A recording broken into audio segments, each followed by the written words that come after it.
Okay. This meeting is being recorded. Awesome. All right. Well, welcome everybody in TGIF. It is finally Friday, the last day of Arts Education Week. So hopefully many of you who have joined us have had some fun experiences this week in celebrating Arts and Education Week. And you've noticed the great posts from ArtsBuild on our social media about all of the arts educators that have influenced the folks in our arts community and those leaders who support our local arts organization. Additionally, we're coming off of a week working with Kennedy Center teaching artist Daniel Barash, who brought teachers in our community the opportunity to learn more about shadow puppetry and how they can integrate that art form into the classroom. So if you were not able to join us for that, ArtsBuild does have several other opportunities for teachers and educators and teaching artists in the community to learn more about arts integration. On October 19th, we'll be working with the Tennessee Aquarium as they close up their Wash to Shore exhibit. So we'll be having an arts integrated science workshop for teachers. You don't have to be a science teacher and you don't have to be an art teacher to join that opportunity. I'm sure teachers of any subject can glean some opportunities to integrate the arts using that particular exhibit. And make sure that you're signed up for our ArtsWire weekly newsletter that drops in email inboxes every Thursday. That's where you'll find more information about the programs that I'm in charge of when we start to recruit for those, as well as opportunities for training like we had this week. And also for opportunities for grants. So I want to turn it over real quick to Melissa Aston, our manager of grants and engagement, community engagement, and let her tell you some updates she's got for the community. Yeah, thank you, Amy. I'll be real quick so we can move forward with Todd. I'm happy to see a lot of people logged on who have received a number of our grants. And so we have 2 grants that are live right now. Our racial equity grant, the application is open till October 14th, and it's for artists who identify as AAPI and Native American. We also have our Community Cultural Connections Grant. It's a rapid turnaround grant, $2,000 to expand arts and culture in Hamilton County. All of that you can find on our website. You can also touch base with me and I'll help walk you through it. In November, expect the launch of our Artist Work Grant. It's up to $10,000. It's going to be a great grant as well. As Amy said, jump onto our website, sign up for our newsletter. That's where you'll see when each grant goes live, when we have info sessions and things of that nature. So great. And I'll put my email in the chat so you can follow up about any of the grant opportunities that we have. Thanks, Amy. Thanks, Melissa. And for our folks from the community, at the end of our session, you'll have the opportunity to share any updates from your organization to just keep the community up to date and what's going on and how they can participate and advocate for you. So again, it is the end of Arts and Education Week. So it is a pleasure and a gift to be joined by Todd Shipley and Chris Sweatt. Todd, both are administrators of 2 of our state arts organization, or 2 of our state education and arts organization. So I'll go ahead and I'll introduce Todd first, who is coming to us live from the capital of Tennessee. So Todd Shipley is the Director of Arts Education for the Tennessee Department of Education. The Director of Arts Education is the primary state-level arts content subject matter expert and contact for fine arts educators, school administrators, and school districts. Content support that he provides includes leading implementation of visual and performing arts standards, developing professional development, training, and other resources to support fine arts educators throughout the state. And among other responsibilities that come with his title, Todd is also at the state level to support school districts in developing and enhancing new and existing art programs. And he's here today to tell us about some exciting new opportunities that the Department of Education is bringing, and a very important study that's in the community as well. So Todd, I'll hand things off to you. Great. Thank you so much, Amy. And it's great to be here this morning. I see many familiar faces on this call. And so good morning to everyone and all of those out in Facebook land too, and wherever else you're joining. Give me just a moment here. I'm going to make sure that I can share my screen. I've got just a brief presentation and I'll have to get my screens all in order. Every time I do a presentation, it changes all of my windows and I can't see you all anymore. There we go. Perfect. So you should be able to see my screen. And as I'm going through this presentation, this is going to be really rapid fire because I know we have other things on the agenda today and want to give you plenty of time for questions. But this is just a 40,000 foot view of some things that are going on. So just imagine, you've taken off in your plane, you're already up to cruising altitude. And just cruising right along. So this is just that high level overview. I'm going to be sending a recap of all the things that I'm chatting about today to Amy, and she'll distribute that to the organization. And so if there are any links or any additional questions you may have as you digest that information, you're welcome to reach out or peruse those resources that we're going to show for you. But what I wanted to do today was essentially give you a little bit of an overview of our State of the Arts program. And so before I do that, maybe just a little bit of a background about myself. Again, my name is Todd Shipley, and thanks, Amy, for that wonderful introduction. I was trying to think where on earth you found that information. I think it might have been from LinkedIn or maybe somewhere like that. But because I was like, someone's reading my resume to me. So that was neat this morning. But a little bit about my background. I am first and foremost started in the field as a music educator. I was a middle school and high school instrumental music teacher, primarily in Rutherford County, just south of Nashville, and also in Metro Nashville Public Schools. Most of the schools that I worked in were all Title I.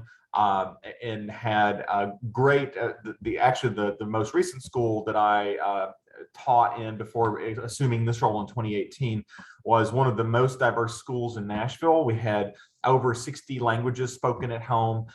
It was a really, really great program and really great arts program. And so I left that position as a music teacher and stepped into this role at the Department of Education as the Director of Arts Education. And one thing to understand about this role is in 2018, we had spent the better part of a decade without anybody at the Department of Education whose voice was for arts education, whose content area was arts education. So the previous person in that position retired around 2009 or 2010, and they did not fill that position until we launched this great program and this great initiative called the State of the Arts.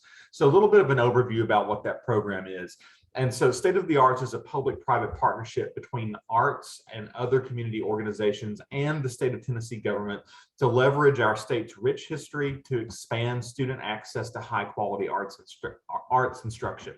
And so where this leads us, this gives us this very large goal of bringing quality, sequential, visual, and performing arts instruction delivered by a certified arts educator during the school day to every public school student in Tennessee. So that's a lofty goal. We're not there yet, and you're going to see some data a little bit later and some tools that'll help you understand about where we are and how that you might be able to assist and help toward meeting those goals. But again, that is our goal. And I should mention too, one of the things about our State of the Arts engagement and outreach model is knowing that the arts community is largely different than a lot of other content areas because we have teaching artists, we have arts organizations in the community that do a lot of this work in conjunction with schools. And so we know that it's a very much a rising tides lift all ships, and that there are many people that contribute to the arts ecosystem and arts education ecosystem in our schools. So we have educators. That's all of our educators in the front lines in the schools, but also including our teaching artists that may provide additional support after the school day or also during the school day in conjunction with the classroom teachers. Administrators, and this includes those at the building level, so school principals and assistant principals, and also district level administrators, including fine arts coordinators, directors of schools, all other district office personnel, organizations such as ArtsBuild or any others across the state that support arts and arts learning and arts education. Also our higher education and career pathways, so our higher ed partners, including our education preparation providers, thinking about careers in the arts and creative careers, and then certainly our students and families being the beneficiaries of arts instruction and arts education in schools. So a little bit about the current programs that are offered under State of the Arts.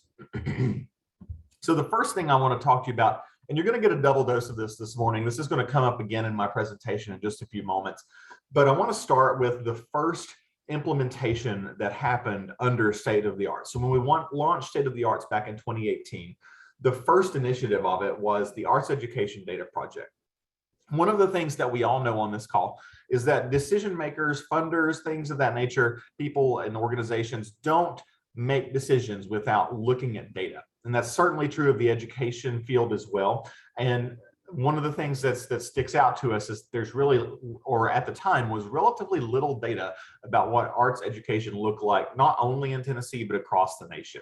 So an organization known as Quadrant Research began a project several years ago in a couple of different states, but this has rapidly scaled up over the last several years. And Tennessee joined the second cohort. So we were one of the first 8 states involved in this project in partnership with the Tennessee Arts Commission and the CMA Foundation. We launched the state's first ever online searchable dashboard for K through 12 student access to and participation in arts education. So that data alone just tells us which of our students have access or which of our students don't have access to arts learning during the school day, and how many of those students actually participate. So we're able to look at things like trends. We're able to look between grade bands and see lots of things. But what it does is it also gives us a deep dive into specific districts and schools. Again, you'll learn more about that in just a second. This tool is really developed using existing data. It's just putting it in a place where it is digestible by the general public and someone who may be an uninformed or uninterested arts supporter. Or don't even know anything about the arts. They can still understand and leverage this data to make decisions. So really the purpose of this project is to empower not only school districts and educators, but also policymakers, funders with arts education data for making those decisions. The second implementation of State of the Arts was the State of the Arts Music Grant. And so this Country Music Association Foundation, CMA Foundation, invested $1 million in funding and launched a competitive multi-year grant opportunity through the department that allowed school districts to receive funding to improve or develop music education programs. We established 3-year grants and hosted a competitive process for this.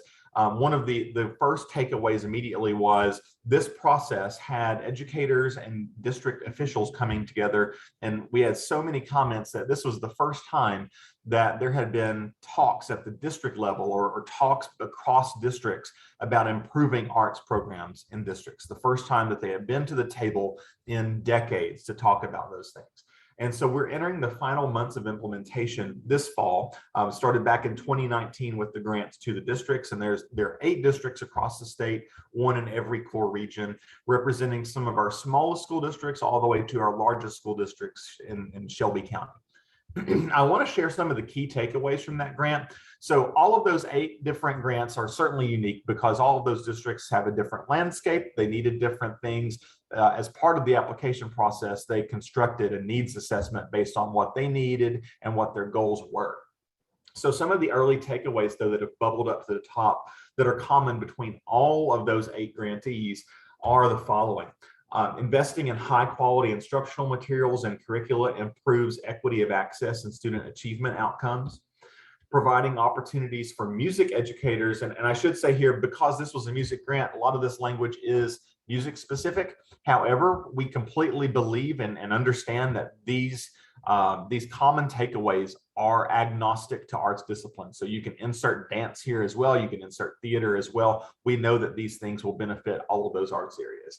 So providing opportunities for arts educators to engage in content-specific professional learning leads to improved classroom instruction and collaboration.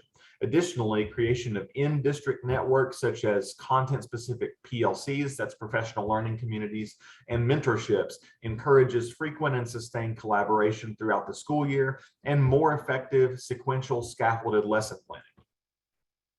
We also know that the investments in equipment and instructional supplies was incredibly beneficial, replacing outdated equipment, repairing broken or inoperable equipment, and purchasing new equipment lessens equity gaps and provides students with modern, high-quality equipment on which to learn and perform.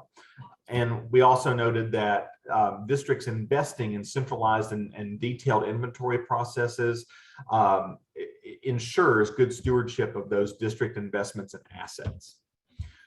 Looking at student instructional supports, tutoring, enrichment, and learning acceleration programs, what we would commonly know in our field as private lessons or teaching artist residencies, those first words there, tutoring, enrichment, and learning acceleration, just borrows from the current education vernacular so that we understand that, hey, private lessons really is a form of tutoring. And so that mirrors a lot of the language that you hear in the education world right now. And this leads to increased student achievement outcomes and opportunities for our students. Also, developing innovative programming encourages participation of students who may be new to the arts or have interests in emerging fields of study beyond traditional arts courses, ensembles, and programs. Now, that was the grant in a nutshell. I want to skip to the third step of implementation. This is the Arts Education Network. Last year in the fall, we launched what's called the Arts Education Network as a statewide network of practice and simply providing the space and methods to develop and strengthen public-private partnerships to support arts education. And so what we do here is we facilitate the collaboration and sharing of ideas and promising practices between districts. One of the things that we know to be true is that many of our districts simply don't talk to each other, particularly about arts education. So if there is a district that's wanting to improve their arts education programming, they oftentimes think of themselves as in a vacuum or siloed in and don't reach out to districts or schools where there may already be successful arts education practices or programs happening. And so that creates this vacuum where there's no sharing of information. So the idea of the network here is to simply put districts together at the same table to share those ideas and those resources so that we can collectively improve programs. One of the ideas of this as well with the network is that we know that across our state, Hamilton County is fortunate to have a fine arts coordinator at their central office, but only about 10 or 11 other districts in addition to Hamilton. So about a dozen districts have fine arts coordinators at the central office, or someone that speaks for fine arts that maybe has a fine arts content background. For context, there are 147 school districts in the state. So the vast majority of our districts don't have that kind of support at central office. So what we've done as part of this network too is to have our districts that participate in this network, which is free. They don't have to pay anything to participate in this network. It's completely free of charge. Is to name a point of contact. And so this is giving us the ability to interface with a singular person who can speak for arts education in districts. And so this is arming districts with the ability to have someone that we can reach out to simply share ideas or share opportunities, or to lean upon if we need to ask about arts programs in those specific districts, or simply to get information to decision makers, because more often than not in those districts without a fine arts coordinator, the only reasons that they're not making progress in arts in arts programming and improving arts programs is simply because of the lack of information and the lack of there being someone to get the information to the right people in the district to make a decision.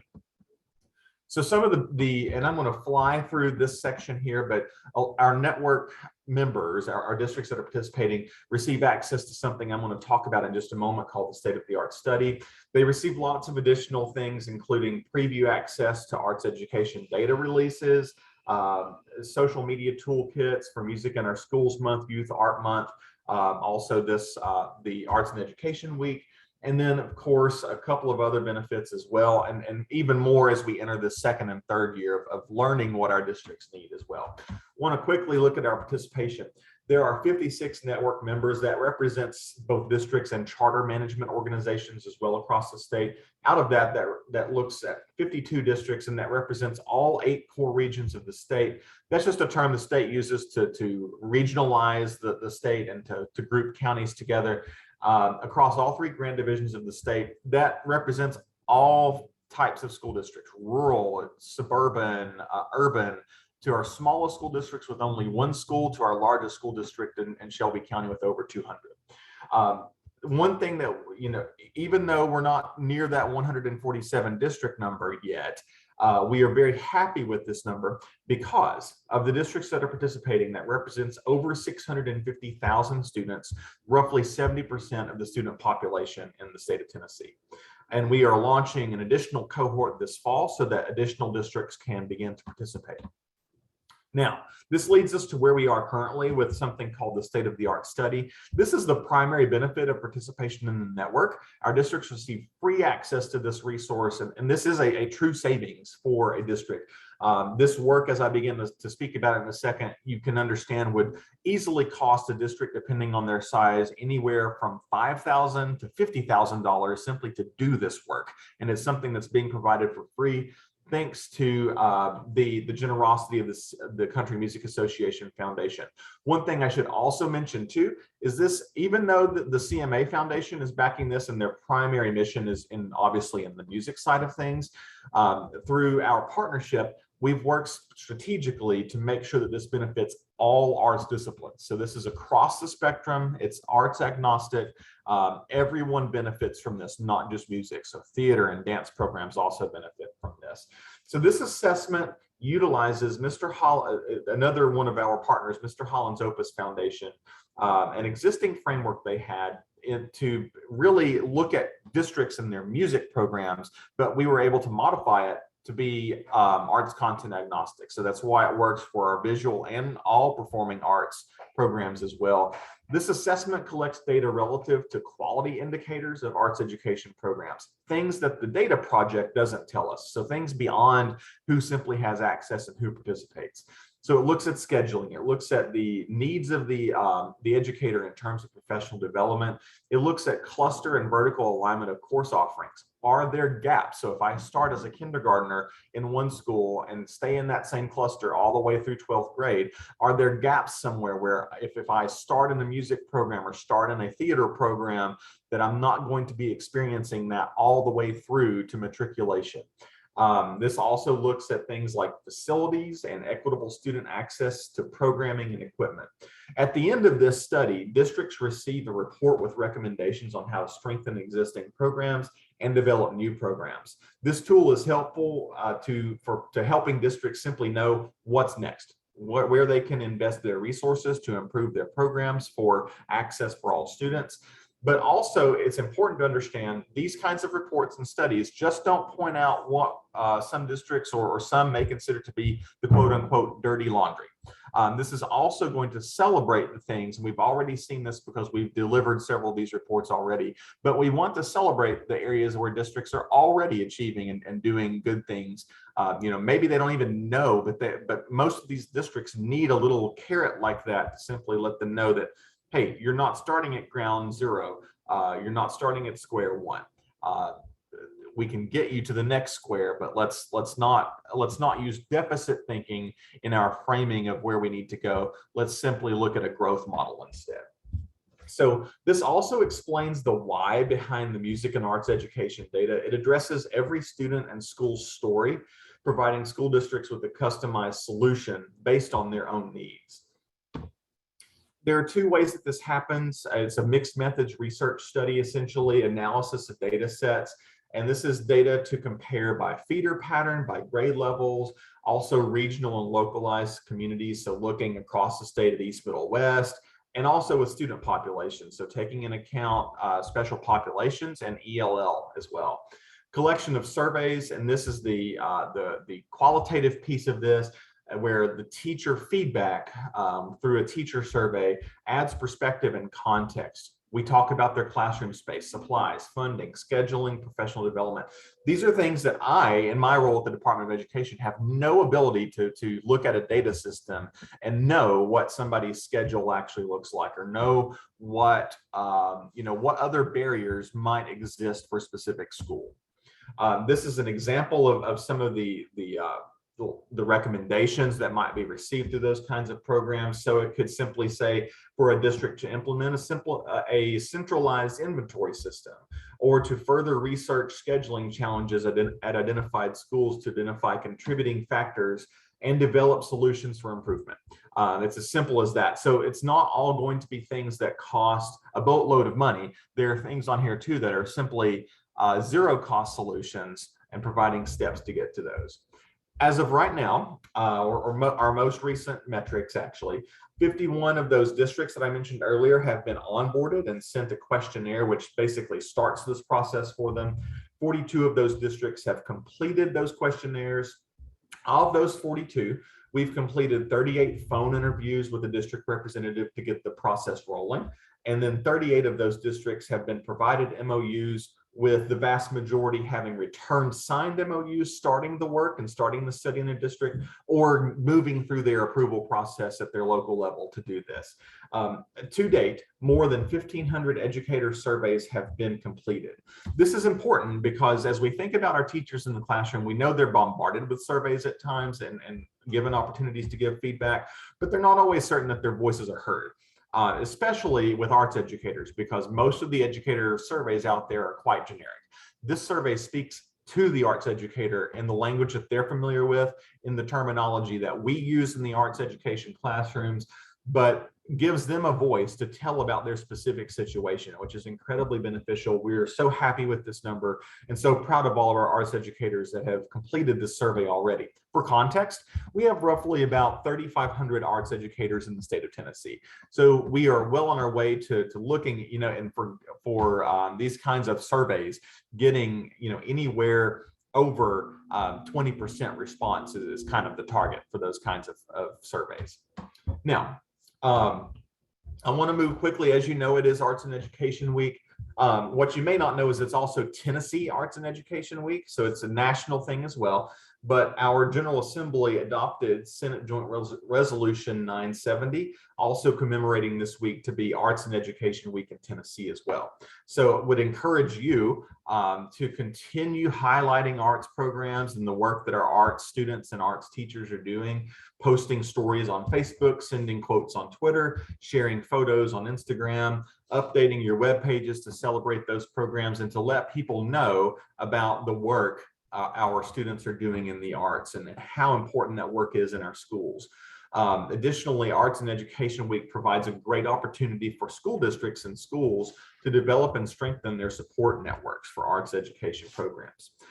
We'll also encourage you, be active on social media. If you are, feel free to use these following hashtags: TN State of the Arts, TN Arts Ed, and then the national hashtags that are being used are Arts Ed Week and hashtag Because of Arts Ed. Now, I want to quickly look at something too that you need to be aware of. I mentioned the Arts Education Data Project. I'm going to go into Tennessee in just a moment, but want to stop nationally just for a second. As part of this week, Quadrant Research and the Arts Education Data Project released a National Arts Education Status Report. This is incredibly important information because this takes into account a much better and much closer look at the status of arts education in the country than what we've had previously. The last time this kind of work was done was actually done by the U.S. Department of Education in something called a FAST survey, which is simply a mechanism they use to survey schools. That survey only really pulled information from about 3,000 schools, and if memory serves me correctly, that occurred in 2009. So our last look at the actual status of access to arts education programming in our schools was a long time ago, well before COVID. Obviously, we know that COVID had some issues with that as well. But this data looks at a vast number of states across the country and gives us a clearer picture of the data and what is actually happening.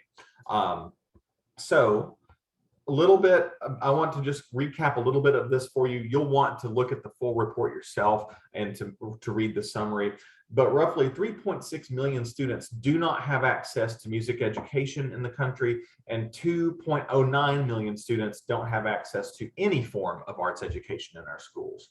So while 92% of students have access, the new data also reveal that a disproportionate number of students without access to music and arts education are concentrated in public schools in major urban or very rural communities, and that's across the country. And that same thing holds true when we look at the Tennessee data. In public schools that have the highest percentage of students eligible for free and reduced price meals, and in schools with a student population that is majority Black, Hispanic, or Native American. So some other figures from that study, that national status report: 96% of all students have access to arts education during the school day in some form. 67% of all students participate in arts education during the school today, in the school day. And roughly 4% of all students have no access to arts education during the school day. You'll also see some other metrics throughout, and I just picked a few of these out to highlight for you. So student access to arts education by arts discipline. This breaks it down into our content areas. So looking at music, roughly 92% of students have access to music, 91% to visual arts, 35% to theater, and only 15% to dance programs. Other represents things that might be a mixture of content areas or media arts as well. Media arts is included in that other category. So looking at the number of, or percent rather, of schools offering the number of arts disciplines. So noting that this is not a student number, this is how many schools. So one here would mean that a school only offers one or offers courses, I should say, in one arts discipline. So maybe they only offer music courses, or maybe they only offer theater courses. When we look at 3 or 4, this is meaning that they're offering courses in most of the disciplines for arts education. So you can see that at least a majority of our schools in the country are offering 2 arts disciplines, or courses in 2 arts disciplines, I should say. We do see a promising number of schools that are offering 3 or 4 or more courses in various disciplines as well. You can learn more about the Arts Education Data Project, including the access to the full dashboard for the national summary at the link here. Again, I will send this in the recap so that you have it to be able to click to it. And then also you can visit our specific Tennessee Arts Education Data Project dashboard at the tnartseducationdataproject.org. Some very interesting things that you're going to want to see there. I want to tell you a little bit more about our Arts Education Data Project, and then I'll wrap up and hand it back for any questions or for other presenters as well. The Arts Education Data Project, so this is an initiative of our State of the Arts program. Our partners include the department, the CMA Foundation, the Arts Commission, and Quadrant Research nationally. And this, again, created the first online searchable dashboard for K-12 access and participation in arts education. Want to share just a few key highlights that we've learned about our own data here in Tennessee. So roughly 92% of our students have access to at least one arts discipline in schools, and 78% had access to the state required 2 disciplines. There is a state statute on the books in Tennessee Code Annotated that says that our K-8 students must have access, or their course of instruction rather must include music and visual art. You know, there is no teeth to that law, but it's just it's out there. And so that 78% figure means that all of those schools that would meet that requirement, 78% of them are actually rising to provide those 2 disciplines. Over 2/3 of all students participated in arts education courses, so just slightly edging over the national number there. This represents more than 660,000 students. So that's a great number of our students that are involved in arts education. It's also important when you look at the Tennessee data in our dashboard, you will see that there is definitely a participation trail off as we enter high school. So our students in elementary schools are more likely to be involved. And so that number, if you look at it by grade bands, would trickle down the higher grades that you go. Arts enrollment is highest among students in elementary schools at 80%, like I mentioned, lowest in high schools at 47%. So you can see there's a huge drop off there. 8% of students in our state don't have access to any form of arts instruction, which is the same as our prior year's rate. So we're not seeing that number increase dramatically, at least. Schools where a high proportion of students are eligible for free and reduced price lunch are more likely to lack arts education than schools with a lower number of students of free and reduced lunch price eligible students. Additionally, overall participation is lowest in schools with a medium high free and reduced lunch eligible population at 63%. Arts enrollment's higher in traditional schools than in charter schools at 69% to 45%. And arts participation is more than twice as high in small suburbs at 92% than in rural and remote locales at 40%. We won't have time, or I won't go into a full demonstration of this toolkit today. I'm happy to even meet with people separately or come back again and dive deeply into this dashboard. But I want to encourage folks to utilize this dashboard. Many people still don't know in our state that this even exists, but it's incredibly important. It's not only important for me and my job, but also for our school districts and our educators, but also for organizations like yours. You can do a lot with this data. An example of how a non-K through 12 entity has utilized this data, or two examples rather, our education preparation partners. I've worked with a few of our colleges and universities who their arts area coordinators utilize this tool as a way to help them recruit into their programs and also to place student teachers into programs. So they'll look at this data, they can look at specific counties, look at districts, find where there are programs, they can find where there are large concentrations of students participating in programs. So that helps them strategize, hey, I need to, when I'm doing school visits, I should prioritize these locations because the most students are there. Or, hey, I didn't know that this school out in this rural locale has an amazing dance program or has a dance program at all. Now they have access to be able to know that so they can make those connections. I also mentioned they use this to place student teachers, so it lets them look beyond their typical schools if they need to look outside the box. And then another organization that has used this, there is a community organization in Knoxville that utilized, and there are some others that have done this as well, but this one just sticks out to me. They utilized this data project to capture the data they needed to successfully apply for and win a Wallace Foundation grant. So this is something that they could use this data to support their narrative. So I want to encourage you, whatever organizations you represent, find how you can utilize this data to further your mission, because this is not just beneficial for the education sector, it's really beneficial for everyone. And it also helps our non-arts interested folks and people who maybe don't have a background or who are who shy away from the arts because they're the quote unquote, I'm a tone deaf person, or I can't draw, I can only draw a stick figure. We know those people. They shy away from the arts sometimes and think that they can't be involved, but arts are for everyone. And so this tool is also for everyone. I want to just encourage you, dive in, figure out what speaks to you, how you can help support this work. And again, I'm happy to I am in and out of this tool every day and happy to chat with people further about how you can utilize this tool. I'm also going to provide a couple of suggested resources in my recap to Amy that she'll send out, but looking at our link to our state website for the State of the Arts project, ArtsEd Tennessee is an organization that I want you to be aware of and to consider joining. It's free, but they stay on the leading edge of policy initiatives across the state when it comes to arts education, not one specific discipline, but all disciplines.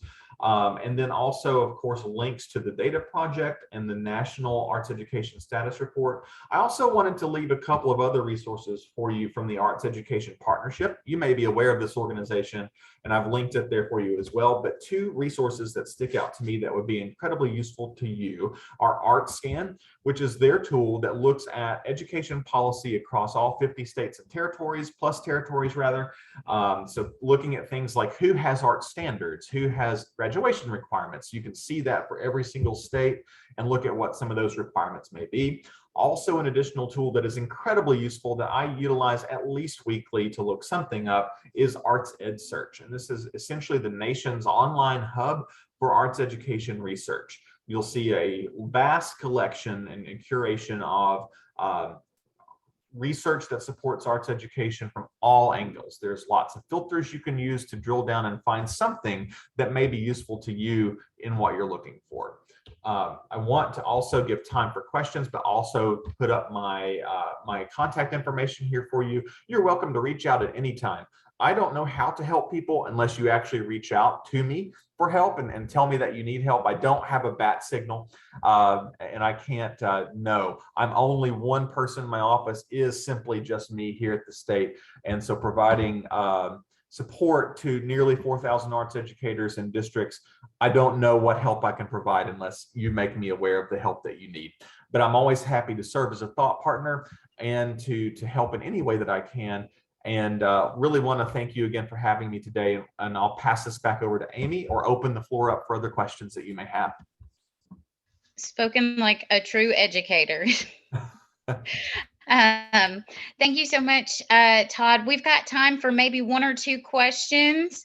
I know, Gail, you had a question that you put in the chat, so I'd love for you to chime in about that. Gail did ask, is the 56% of schools, or the 50% of schools that have arts programs, is that all schools across the country, or is that statewide? And just as a follow-up to that question, is that in response to the Tennessee data or to the national report?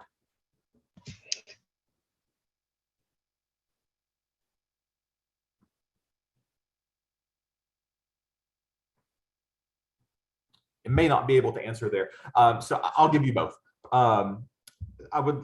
So with the data, this is looking at essentially all schools. So how this report is gathered and how this data is gathered, it looks at enrollment data. So essentially notes that if there is a arts course at a school, let's say in music, then that obviously counts as access to that specific discipline. Participation is simply just an enrollment count. So looking at how many students are actually involved in the course. And then basically same process across the country. So other states that are involved in that project utilize the same things. And I see a follow-up there in reference to the graph that was shown. And I believe this is referring back to the one with the multiple disciplines. So this would be of all schools across the country. This would be looking at, with that specific number, I believe, again, it was in reference to the number of arts disciplines. So that would be 56% of schools are offering at least 2 arts disciplines, be that theater and dance, be it music and dance, be it visual art and theater, whatever that may be, but just at least 2 separate disciplines or courses within separate disciplines. Hope that answers that question. Again, that report is also fresh. It is very, very new. Again, I encourage you to go look at that. There's a great summary. It's very quick to read. And then there's a full dashboard that's really quite informational and easy to digest as well. I'm still digesting the national report myself too, so I can speak to it as best I can, but still learning and digesting here as well. I saw another question. Yeah, we've got time for maybe more, or for definitely one more, because we want to let Chris jump in here. But let's take that last question, and then folks can always reach out to Todd, just like you said. You can reach out to him directly, and the information that I'll share with everybody as a follow-up will contain his contact information. So let's get that last question in.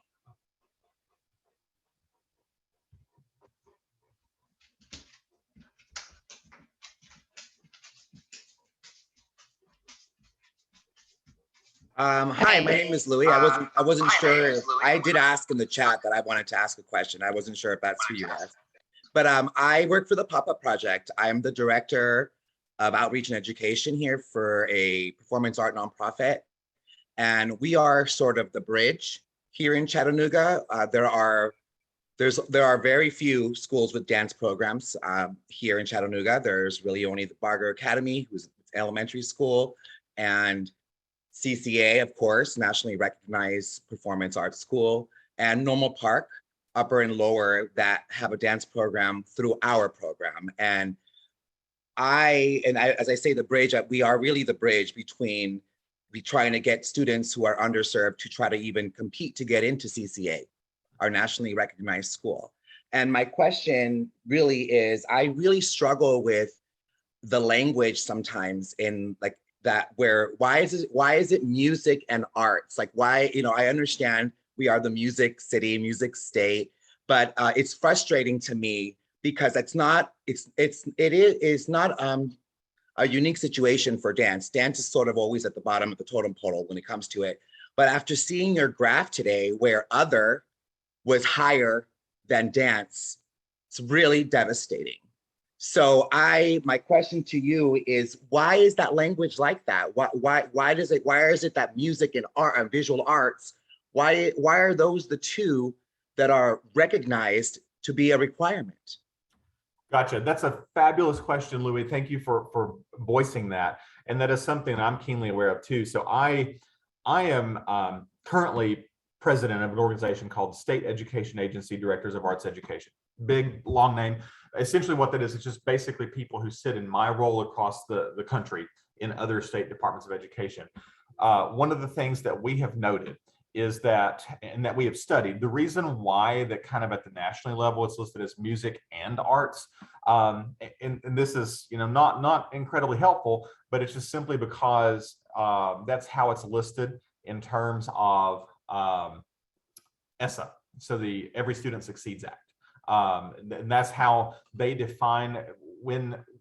So basically, if you look at education history, everybody remembers No Child Left Behind. And it had reference to what were called core subject areas. That doesn't exist anymore. What that really meant, it was the tested subjects, right? Like English and math and all of that. That nomenclature doesn't exist anymore. So that was thrown out with No Child Left Behind, and in came well-rounded subjects of ESSA. And so essentially what happened is the strongest lobbyists were the music folks. There really weren't any art, theater, and dance lobbyists that were lobbying Congress at the time. So what they were able to do is honestly, it's listed in federal law as music and the arts. And so arts is encompassing of all things that includes media arts, music, dance, theater, and visual arts. And that's how we recognize that in our national standards, and including our Tennessee standards as well. So that it's honestly just a nomenclature thing. I will add too, and yes, you are right, dance programs are still emerging. One of the things that we need in this state is just more of a collective voice for dance. And I know that there are organizations like the Tennessee Association of Dance, but those kinds of organizations have not been incredibly active in our state. And I think if we could see that, we could have a bridge with more resources and guidance for really what schools need to understand in order to implement a dance program. It's not a huge investment at first, right? Like you actually, the biggest investment is you have to actually just have a body in the room, a rock star dance teacher in the room that can build a program. You don't have to go out and buy tens of thousands of dollars in music equipment like you might to start up a music program or something. You can really start a dance program quite easily.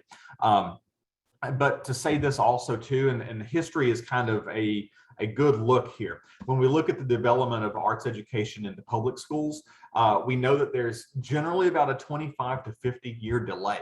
When we see an art form emerge as something that the general public latches onto and consumes. So looking at jazz is a good indication. So jazz came on the scene 1920s, 1930s, really hot to the public. It took about until the 1970s, 1980s before we started seeing jazz bands pop up in the K through 12 public school space. So it really is kind of a public school delay problem that also happens just with those kind of things. And we continue to see the number go up, fortunately, with dance programs. It's still low, yes, and I think to the tune of we only have about 68 certified educators in the state with a dance endorsement. Others may teach it, but through different flexibility, but it's very low. But we do see the number continuing to grow. So I hope that answers the question. It's not the greatest answer, and I am all for, and that's why in my office, in my work, and in a lot of the work that we do in the state, we simply just use the term arts education to encompass everything. I tend to actually stay away from the term fine arts these days too, just because I feel that sometimes with the general public, the non-arts public may see the word fine arts and kind of back away and think that that's not for them. So I'm very careful about the language that I use. I'll either use visual and performing arts, which encompasses all things, or arts education itself. But yes, at the national level, it's still pretty frustrating to me as well to see it listed, even as a former music teacher, to see it listed as music and the arts. But the unfortunate answer is it's just the pocketbooks of the music people are bigger and have influenced that for too much, including this national report. The national report was actually paid for by NAMM, which is a big music merchant organization. So you'll see in there, I think they probably specified listing it as music and the arts. So not a helpful answer, but that's kind of where it is. No, it is very helpful, and it's nice to talk about it. It's nice to share. Yes. I think to your point, there are not a lot of dance teachers, dance educators. Real quick. And I think a lot of it, I think that part of the conversation that we've had with other teaching artists around here has been that there really isn't a straight path to a teacher certification for dance, which is another topic. I know, I'm sorry, I don't mean to take over, but I would love to meet with you. I have your information. I'll be in contact. Thank you. Yeah, thanks, Louie. That's what I was going to suggest. I think that this is an excellent segue to a future conversation. I do hope that you both will be in touch, because it sounds like it's a great conversation that needs to be had. So thank you so much for that input from everybody. And I'll go ahead and warn everybody, we are going to go over time because I do want to give Chris the opportunity. But thank you so much to Todd for being here and sharing just that wealth of information. And I hope folks will be in touch with him in the future. So, but for the sake of time, I'm going to jump in and introduce you all to Chris Sweatt. He is the brand new Director of Arts Education for the Tennessee Arts Commission. Chris joined the Tennessee Arts Commission in August. And in this role, he develops and leads grants, programs, and special initiatives associated with arts education to prepare students of all ages for success in school, career, and life. And so if I could, Chris, just get you to jump on here and say hi to everybody. And I know you've got some information to share with us. And for those folks who have to jump off right at time, we completely understand, but this is being recorded, so you can go back and view it on ArtsBuild's ArtsBuild's YouTube page. So Chris, you've got the floor. Hi, Amy, and hi, everyone else. Thanks so much for the introduction. I won't go over too long because I'm one of the ones that has to jump off right at the end. But I met Amy a few weeks ago, and she asked if I would come on and introduce myself and provide a little bit of information about some of our upcoming opportunities at the Tennessee Arts Commission. So just a little bit about my background. I come from a performing arts background. I've taught in classrooms and was in New York City for about 8 years, worked in the New York City Department of Education and for several nonprofits there. But I'm really excited to be here in Nashville and looking forward to meeting everyone. So I'm going to share my screen. And can everyone see? Awesome. So I'm just going to use the website so that I can show you where this information is that I'm talking about. So I first want to draw everyone's attention to several upcoming grants that are available. The first is the Student Ticket Subsidy Grant, which provides funding for Tennessee public schools to experience a wide variety of arts experiences during the school day. Such as concerts, plays, workshops, museums, and these can either be in-school residencies or field trips, and the subsidy will cover transportation fees as well. So schools can apply for up to $3,000 per year. It's based on a per capita allotment per county. and it's on a first come first serve basis. So it does go fairly quickly, but the information is here. And the application actually opened this past August 16th. So we've had a lot of interest. Over 250 schools have already applied.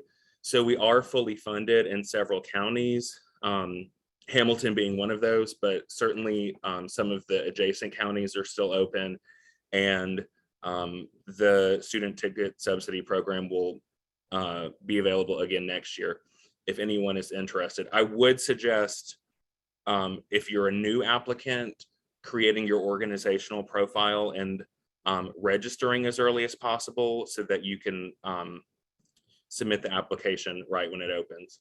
So there are several others that we have opening. The application opens November 1st, which are community learning, arts pathways for youth success, and teacher training. Community learning is for arts education projects that are in non-school settings and can be for children through adult learners.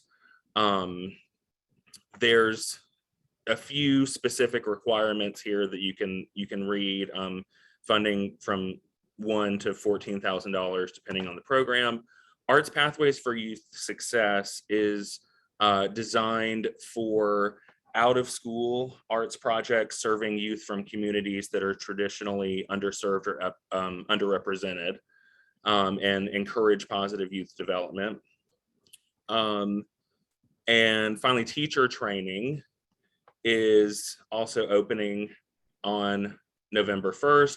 And this is for arts organizations, universities, or schools or districts to host professional development for arts educators. So those are the main ones opening. I also want to bring everyone's attention to the Poetry Out Loud program as well. So Poetry Out Loud is a national poetry recitation competition that is sponsored by the National Endowment for the Arts. And so what happens is teachers host competitions at their schools and students compete. The winners from schools advance on to the state finals competition, and the winners from that advance to national level competition. So there's a variety of we also do things like workshops for interested teachers to work with poets or teaching artists to get best practices and ideas for implementing the program in their school. And it's a really great program as far as, not just poetry, but also developing public speaking and literacy skills as well. So if anyone's interested in that or knows someone who might be interested, feel free to reach out to me. I will send out my contact information, but you can find it in several different places on this website as well. But like I said, I'm happy to answer any questions. I am fairly new, but if I don't have the information you're looking for, I can certainly figure out where to find it. But I'm really looking forward to meeting everyone in person at some point and to working with all of you. So let me know if you have any questions, technical support regarding grant applications or eligibility, any of those things. I'm available. So, and thanks again to Amy. I'll turn it back over. Thanks so much, Chris, and welcome to our community. We're so happy to have you. So we are right at 11:30, and Chris, you have time for maybe a couple questions. If not, we can suggest that folks just email you directly. What's your preference? Sure, I can maybe do one or two if anybody has one. Okay. All right. Any questions?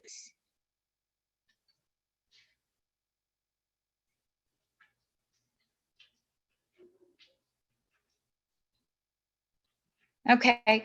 Well, hopefully our teachers who are listening will take advantage of that ticket subsidy program. I know it's right in line with ArtsBuild's Imagine program, where we provide field trip experiences for students enrolled in Hamilton County schools in grades K through 5, the opportunity to visit one arts organization per school year, and ArtsBuild takes care of the transportation and the tickets. So it's free to the family and free to the schools. Teachers just have to take advantage of the program. So just like the ticket subsidy program. And I know Chris is prepared to answer any questions about that through email, and I'll share that with everybody. So in keeping, so that we can keep things kind of in time, we don't have time for community announcements today. However, if you do have an announcement to share with our Hamilton County arts community or Hamilton County area arts community, please email Catherine, the development director for ArtsBuild. She is the main coordinator of our ArtsWire newsletter, and that's primarily how we get your information out to the community. Thank you, Melissa, for inputting Catherine's email there in the chat, and I'll include it in the follow-up email. You guys have provided us with a wealth of information, and we are so thankful to have you as part of our team here in Hamilton County. And just thank you for the great work that you've done. And it's been a really great arts and education week. And for me, it's arts and education every day. So thank you all so much for joining us as well. And if you need to recap any of this, again, it's been recorded and you can find it on ArtsBuild's YouTube page. We'll post it here shortly once the recording is done processing. So thank you all and have a great weekend. We'll see you again next month for our monthly Friday Community Zoom. Take care.